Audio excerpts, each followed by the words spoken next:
Bonjour et bienvenue. On se retrouve aujourd'hui pour décortiquer une situation qui a, franchement, tout d'un casse-tête. Imaginez un peu le tableau là. Le Sénégal, un pays qui produit du riz, qui a les terres pour ça, une vraie culture, et qui, en même temps, est le troisième plus gros importateur de riz de toute l'Afrique. Ça n'a pas vraiment de sens a priori. C'est un paradoxe complet. Et les documents qu'on a pu consulter nous plongent au cœur du problème là, maintenant, en novembre 2025. La question qui ressort, elle est simple, mais immense. Pourquoi le riz sénégalais, malgré tous les efforts, tout l'argent investi, n'arrive pas à s'imposer chez lui? C'est exactement ça. Et ce qui est passionnant dans ces sources, c'est qu'on sent bien que ce n'est pas juste une question économique. C'est un enjeu stratégique, un enjeu de souveraineté alimentaire. C'est presque une question de fierté nationale. Absolument. On a d'un côté cette ambition, martelée par les politiques, d'atteindre l'autosuffisance, et de l'autre, on a la réalité du marché mondial. Un vrai rouleau compresseur qui fait que le riz dans l'assiette vient souvent de très loin. C'est cette tension que nos sources décrivent parfaitement. Alors pour bien mesurer cette tension, parlons chiffres. Il y en a un dans les documents qui m'a vraiment scotché. C'est presque un chaos technique. En 2024, le Sénégal a dépensé plus d'argent pour importer du riz que le budget total de son propre ministère de l'Agriculture. C'est incroyable quand on le dit comme ça. Je le répète, 315 milliards de francs CFA qui sortent du pays pour acheter du riz étranger. Et en face, le ministère qui doit développer la production locale, lui, il a 304 milliards. On se dit que quelque chose ne tourne pas rond là. Ah mais là, ce n'est plus un signal d'alarme, c'est une sirène d'incendie. Économiquement, c'est ce qu'on appelle une hémorragie de devises. C'est de l'argent qui s'en va. Exactement. De l'argent qui quitte le pays pour un produit de base qu'on essaie désespérément de produire sur place. C'est le grand écart parfait entre l'ambition et la réalité. Et ça s'améliorait? Non, c'est ça le pire. Les documents montrent que la tendance s'aggrave. Pour 2025, les projections tablent sur 1,7 million de tonnes importées. Donc on s'enfonce un peu plus chaque année. C'est vertigineux. Surtout quand on met ça en face de la production locale, qui, elle, semble stagner. Les sources sont très claires. Le riz sénégalais couvre à peine 28% de la consommation. Oui.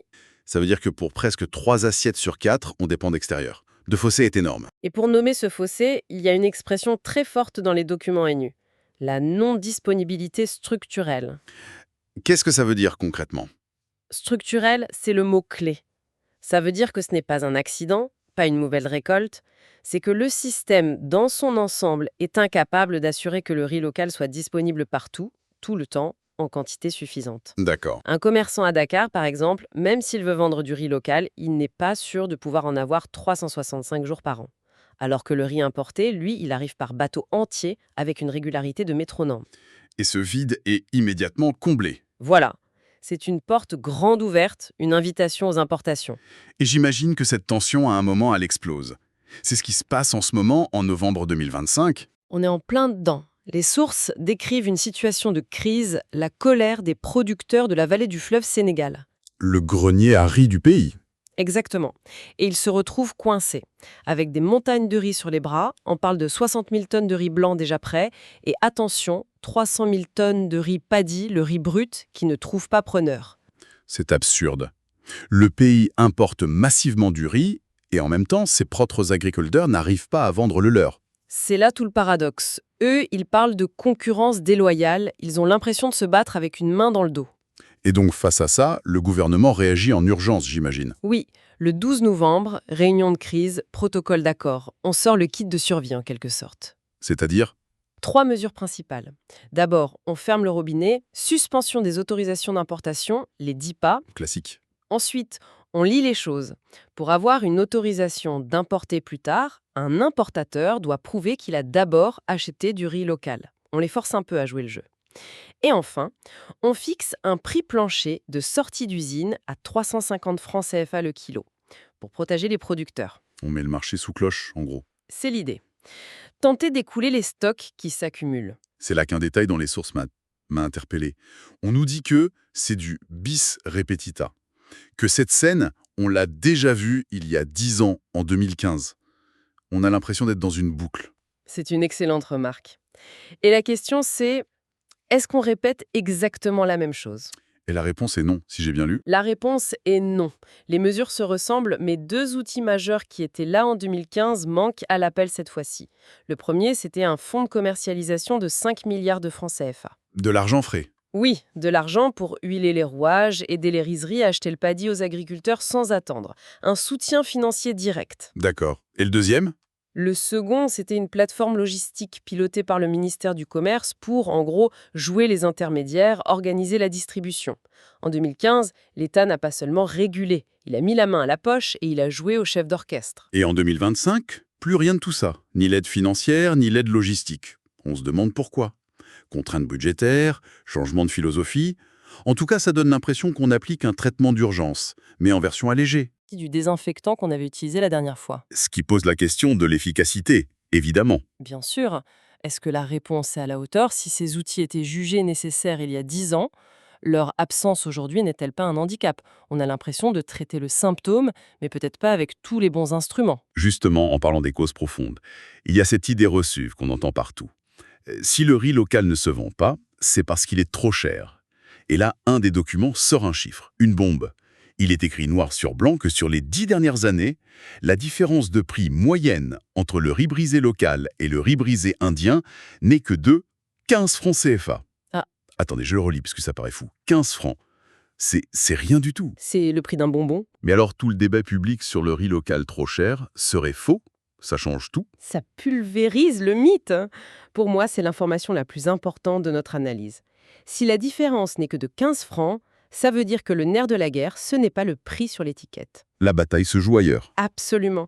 On se focalise sur le prix au kilo, mais ce n'est pas ça le vrai sujet. Ce chiffre nous force à regarder tout ce qui est invisible pour le consommateur. Et qu'est-ce qu'il y a dans cette partie invisible? Il y a la logistique, d'abord. Est-ce que c'est aussi simple et aussi peu cher de faire venir un camion de riz de la vallée du fleuve jusqu'à Dakar que de décharger un conteneur qui arrive au port? Probablement pas. Il y a la régularité ensuite. L'importateur, lui, peut garantir des milliers de tonnes chaque mois sans interruption. Est-ce que la filière locale peut offrir la même garantie? C'est plus compliqué. Et puis, il y a la force des réseaux d'importation. Ils sont là depuis des décennies, ils ont leurs habitudes, leurs circuits. Et il y a aussi, il ne faut pas l'oublier, la force de l'habitude des consommateurs. Donc, le problème est beaucoup plus profond. Le prix n'est qu'un symptôme. C'est ça, pas la maladie. C'est fascinant. On se bat sur le mauvais terrain, en fait. Alors, si le prix n'est pas le vrai problème et que la concurrence mondiale va rester ce qu'elle est, comment on sort de ce cycle de crise? Est-ce que les documents suggèrent une piste? Oui, il y a une piste qui est esquissée. Et c'est un vrai changement de paradigme. L'idée, ce serait d'arrêter de vouloir se battre sur le même ring que les géants mondiaux. C'est-à-dire le ring du prix le plus bas. Exactement. C'est une bataille qui est, à long terme, très difficile à gagner pour le Sénégal. La proposition, c'est de changer de catégorie. De miser sur le principal avantage du riz sénégalais, sa qualité. D'accord, miser sur la qualité. C'est une belle idée, mais concrètement, ça veut dire quoi? Ça veut dire passer d'une logique de produit de base, indifférencié, à une logique de marque, construire une véritable image autour du riz du Sénégal. Du marketing, en somme. Du marketing, un packaging qu'on reconnaît, un label qui garantit l'origine, la qualité. L'idée, c'est que le consommateur au marché n'ait plus le choix entre riz local et riz importé, mais entre un riz anonyme venu d'ailleurs et une marque, appelons-la le trésor de la vallée, qui évoque quelque chose.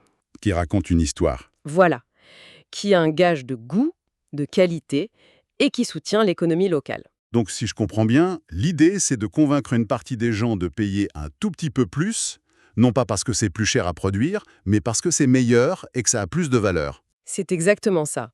C'est une stratégie de différenciation par le haut.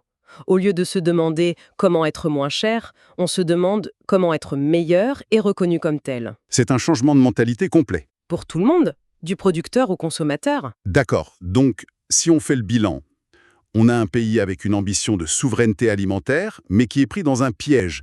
Un piège fait d'importations massives, de problèmes d'approvisionnement structurels et d'un cycle de crise qui reviennent tous les 10 ans. Et des réponses qui semblent de moins en moins complètes. Et la clé sortie ne serait pas une guerre des prix, puisqu'ils sont quasi similaires, mais plutôt un changement radical de stratégie.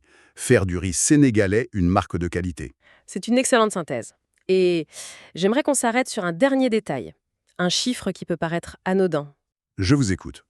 Dans le décompte des invendus, le document fait bien la différence entre les 60 000 tonnes de riz blanc, donc prêt à cuisiner, et 300 000 tonnes de riz paddy, Le riz paddy, c'est le riz brut, juste après la récolte, avec sa coque. précisément. Et cette distinction est fondamentale. Que le riz blanc ait du mal à se vendre face au riz importé, on l'a vu, c'est le problème de la concurrence sur le marché final. Mais qu'il y ait 5 fois plus de matières premières brutes, de riz paddy, qui restent sur les bras des agriculteurs, ça nous raconte une autre histoire. C'est-à-dire, Ça suggère que le problème n'est peut-être pas seulement sur le marché face aux consommateurs. mais où alors? Ça pointe vers un goulot d'étranglement à l'intérieur de la filière sénégalaise. Si autant de riz brut ne trouve pas preneur, ça veut peut-être dire qu'il n'y a pas assez de capacité de stockage ou pas assez d'usines pour le transformer en riz blanc. Ou que la logistique entre les champs et les usines est trop compliquée, trop chère. C'est ça. Et la question finale que ça soulève, c'est la suivante. On parle beaucoup de la compétition aux frontières. Mais la bataille pour la souveraineté ne se joue-t-elle pas aussi, et peut-être même surtout, entre le champ et l'usine? Le maillon faible ne serait pas que la concurrence externe? Le maillon faible n'est-il pas tout autant dans la transformation et la logistique interne? Le vrai combat se joue peut-être autant dans les rizeries et sur les routes du Sénégal qu'au port de Dakar.